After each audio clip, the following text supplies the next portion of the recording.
तो मेरिट में रहना या किसी भी लेवल के ऊपर असफल होना ये बताता है कि हमारी तैयारी में कोई ना कोई कमी रह गई थी और वो हमें इस बार नहीं छोड़नी है। तो अभी समय रहते दोबारा से उठ खड़ा होना और तैयारी में जुट जाना है। आपको कोई भी जानकारी सब इंस्पेक्टर से संबंधित या कांस्टेबल से संबंधित लेनी है तो ये नंबर मेरा व्हाट्सएप पर है और इस पे आप कमेंट करके इससे ज्यादा जानकारी चाहिए तो इस नंबर पे भी आप जानकारी ले सकते हैं। सभी डिफेंस के सारे बैचेस अभी नए शुरू हो रहे हैं, चाहे वो एसएससी जीडी है, राजस्थान पुलिस कांस्टेबल है, दिल्ली पुलिस कांस्टेबल है, दिल्ली पुलिस सब इंस्पेक्टर है, राजस्थान पुलिस सब इंस्पेक्टर है, एयरफोर्स, नेवी, एनडीए।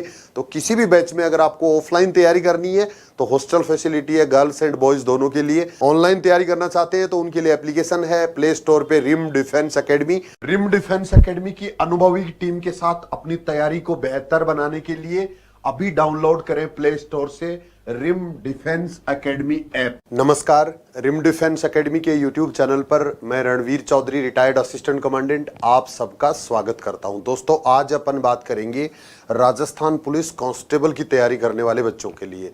जो बच्चे नई वैकेंसी की तैयारी कर रहे हैं उनके लिए भी आज का ये वीडियो बहुत इंपॉर्टेंट होगा, क्योंकि मैं इसके अंदर कौन सा विभाग राजस्थान पुलिस में सबसे अच्छा है उसके बारे में बात करने वाला हूं।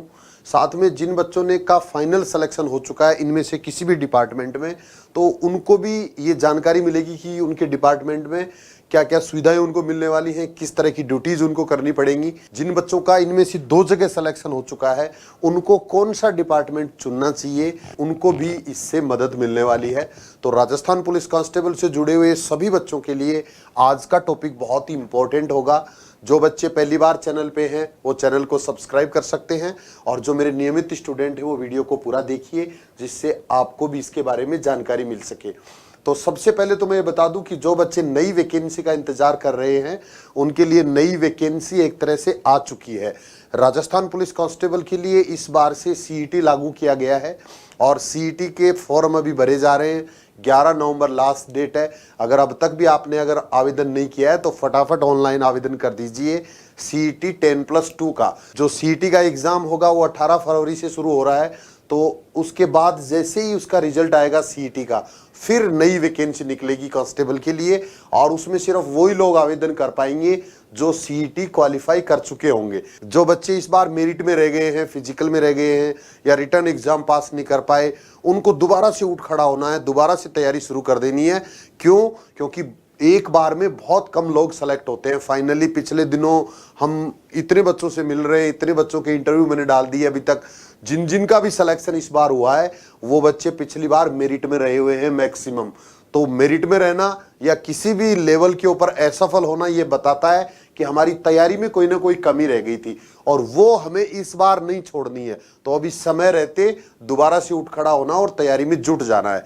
अब अपन चलते हैं अपने आज के टॉपिक पे और ये है कौन सा विभाग सबसे अच्छा है। मैं आपको एक चीज और बता दूं कि वैसे तो सब लोगों की अलग अलग पसंद होती है, आपको भी इनमें से हो सकता है थोड़ा बहुत आइडिया हो और मैं जो आपको जानकारी दे रहा हूं ये भी मेरे नॉलेज के आधार पे दे रहा हूं।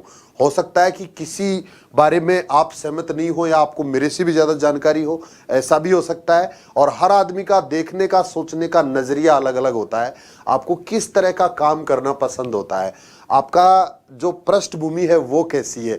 हो सकता है कुछ लोग ऐसे हैं जिनको सिर्फ कांस्टेबल ही बने रहना है, एक बार कांस्टेबल का जॉब मिल गया तो वो पूरे टाइम कांस्टेबल का जॉब ही करेंगे 20 साल तक, जब तक हेड कांस्टेबल नहीं बनेंगे, या उसके बाद में इसी तरह से प्रमोशन लेते रहेंगे। और दूसरे तरह के वो लोग भी हो सकते हैं जिनको अपनी पढ़ाई रेगुलर करनी है, जो दूसरी तैयारी भी साथ में कर रहे हैं, चाहे टीचर कर रहे हैं, चाहे उनको पटवारी ग्राम सेवक बनना है, चाहे उनको सब इंस्पेक्टर बनना है। तो जो दूसरी तैयारी करने वाले बच्चे हैं उनके लिए कौन सा डिपार्टमेंट इनमें से बेस्ट हो सकता है ये भी मैं समझाने की कोशिश करूंगा मैं थोड़ी बहुत आपको। तो इनको ध्यान से देखिए एक बार आप। सबसे पहले तो जो कमिश्नरेट है वो जयपुर और जोधपुर 2 ही जगह ये प्रणाली लागू है और इसमें कोई बहुत बड़ा अंतर पुलिस में नहीं है। सिर्फ थोड़ा सा अंतर आता है कि कमिश्नरेट प्रणाली में सिविल प्रशासन से पुलिस प्रशासन को अलग कर दिया जाता है और इसी का नाम कमिश्नरेट प्रणाली है। थोड़ा सा इसमें बजट अच्छा होता है, इसके अलावा सुविधाएं थोड़ी सी अच्छी होती है और दोनों ही हैं वो महानगर की श्रेणी में आ रहे हैं, जयपुर और जोधपुर, जहां संख्या ज्यादा है, स्ट्रेंथ ज्यादा है काम करने वालों की, ड्यूटियां भी वैसे ज्यादा हैं, लेकिन फिर भी जिन बच्चों को पढ़ाई करनी होती है उनके लिए इसमें ड्यूटी के आवर्स लगभग कई जगह फिक्स होते हैं। अगर आप ट्रैफिक में हैं तो आपको सुबह से शाम तक की ड्यूटी करनी है, उसके बाद में सुबह शाम का टाइम आपको एक्स्ट्रा मिल सकता है। अगर आप गार्ड ड्यूटी में कहीं होते हैं तो उस कंडीशन में भी आप सुबह शाम का टाइम अपना पढ़ाई के लिए निकाल सकते हैं। तो इस तरह से कमिश्नरेट जो दोनों जगह है, जयपुर और जोधपुर, उनके अंदर आपको ड्यूटी का टाइम फिक्स मिल सकता है, 10 घंटे, 8 घंटे, 12 घंटे। उसके बाद में बाकी टाइम में आप फ्री रह सकते हैं। इसके अलावा अगर हम बात करें जिला पुलिस की, तो जिला पुलिस के अंदर जो बाकी जिले हैं उनके अंदर स्ट्रेंथ थोड़ी सी कम होती है, ड्यूटी का दबाव ज़्यादा होता है और कम लोग होने की वजह से सबकी नज़र में आप रहते हैं और काम ज़्यादा होने की वजह से आपको पढ़ाई के लिए टाइम थोड़ा सा कम मिल पाता है। बस इतना सा अंतर है। इसके अलावा पूरे सभी जो डिपार्टमेंट हैं इनमें सैलरी का कोई ज़्यादा अंतर नहीं है। बेसिक सैलरी सबकी एक जैसी होती है। कुछ अलाउंसेस एक्स्ट्रा होते हैं तो कोई बहुत बड़ा अंतर जंप नहीं आता है कि कोई 10,000 का अंतर है, 15,000 का अंतर है। सिर्फ थोड़ा सा अंतर महानगरों के अंदर, जयपुर और जोधपुर के अंदर हो सकता है। अलाउंसेस का थोड़ा बहुत अंतर 2-4 हज़ार रुपए का सैलरी में, बाकी ज़्यादा अंतर नहीं है। सबसे बड़ी चीज़ है कि आपको ड्यूटी किस तरह की पसंद है और आपको क्या करना अच्छा लगता है, जिससे आप टाइम अपने लिए निकाल सके और आप अपनी ड्यूटी भी साथ साथ कर सके, अपनी तैयारी भी कर सके। इस चीज़ से आपको इन चीज़ों को समझने की ज़रूरत है।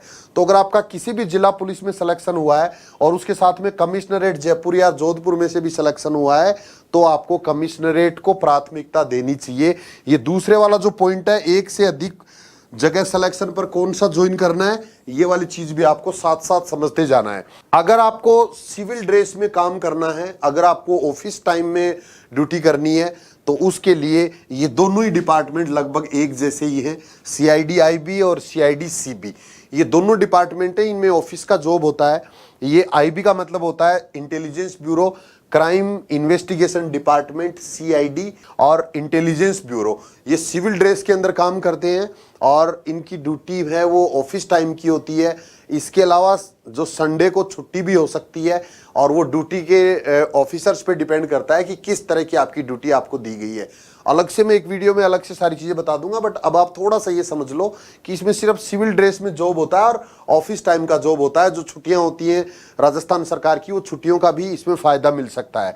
और CID CB भी सेम वही, क्राइम इन्वेस्टिगेशन डिपार्टमेंट और ये क्राइम ब्रांच, अपराध शाखा, दोनों में ये अंतर होता है कि इसके अंदर अपराध होने के बाद काम होता है क्राइम ब्रांच का, और ये इंटेलिजेंस ब्यूरो है, ये अपराध कोई भी होने से पहले का काम होता है। बाकी दोनों का लगभग एक जैसा ही है डिपार्टमेंट, ये CID IB और CID CB। इसके बाद में RAC बटालियंस, ये थोड़ा सा अलग है इनका काम। RAC बटालियंस के अंदर जो रोज की ड्यूटी कम होती है, इसके अंदर जब एक बार ड्यूटी होती है तो वो 2-3 दिन के लिए भी हो सकती है, 10-15 दिन के लिए भी हो सकती है, हेडक्वार्टर से बाहर भी जाना पड़ सकता है। तो उस कंडीशन में आपके पास टाइम थोड़ा सा कम होगा, लेकिन कई बार ऐसा भी हो सकता है कि कई दिन तक भी ड्यूटी नहीं होती है, सिर्फ ऑफिस में प्रेजेंट रहना होता है। तो जिन बच्चों को पढ़ाई करनी है उन बच्चों के लिए ये वाला जॉब है वो सबसे अच्छा हो सकता है। और इसके अलावा प्रमोशंस की बात करें हम तो इनमें भी थोड़ा थोड़ा सा अंतर होता है, थोड़ा थोड़ा अंतर होता है। जिनको इन्हीं डिपार्टमेंट्स में रहना है उनको प्रमोशंस पे ध्यान देना चाहिए, बाकी जिनको तैयारी करके दूसरी जगह निकलना है उनके लिए ये भी दोनों ऑफिस वाले जॉब हैं। RAC बटालियंस भी पढ़ाई के लिए बेस्ट हो सकते हैं, आपकी पढ़ाई हो सकती है, और इन दोनों ही जगह में पढ़ाई के चांस थोड़े से कम होते हैं। जिला पुलिस में स्पेशली बहुत कम चांस होते हैं जिन बच्चों को आगे तैयारी करनी है, और ये कमिश्नरेट जयपुर जोधपुर में टाइम थोड़ा सा मिल सकता है। तो इस तरह से ये सारे डिपार्टमेंट्स हैं जिनके बारे में आपको मैंने बताने की कोशिश की है। अब इससे ज़्यादा अगर आपको जानना है तो मैं आगे एक एक डिपार्टमेंट के बारे में अलग से बता दूंगा, जिसमें पूरी डिटेल्स में शामिल करूंगा कि कौन से डिपार्टमेंट के अंदर और क्या क्या फैसिलिटीज़ होती है, क्या क्या प्रमोशन का क्या लेवल होता है, कितने दिनों के बाद प्रमोशन कहाँ से होता है। साथ में मैं बता दूं कि एक से ज़्यादा जगह से अगर आपका सिलेक्शन हो चुका है तो आपको एक ही जगह मेडिकल के लिए उपस्थित होना है। जहां आप मेडिकल के लिए जाएंगे वहां ओरिजिनल डॉक्यूमेंट्स आपके जमा हो जाएंगे, उसके बाद में आप दूसरी जगह हो सकता है नहीं जा पाएं। तो ये चीज़ ध्यान रखना आप पहले से कि 2 जगह हो रहा है, तो आपको जहां आपको बेस्ट लगता है, जहां से आपको ज्वाइन करना है फाइनली, वहां आपको जाने की कोशिश करना है। जो बच्चे आज पहली बार चैनल पे हैं वो इस सीरीज के दूसरे वीडियो भी देख लें।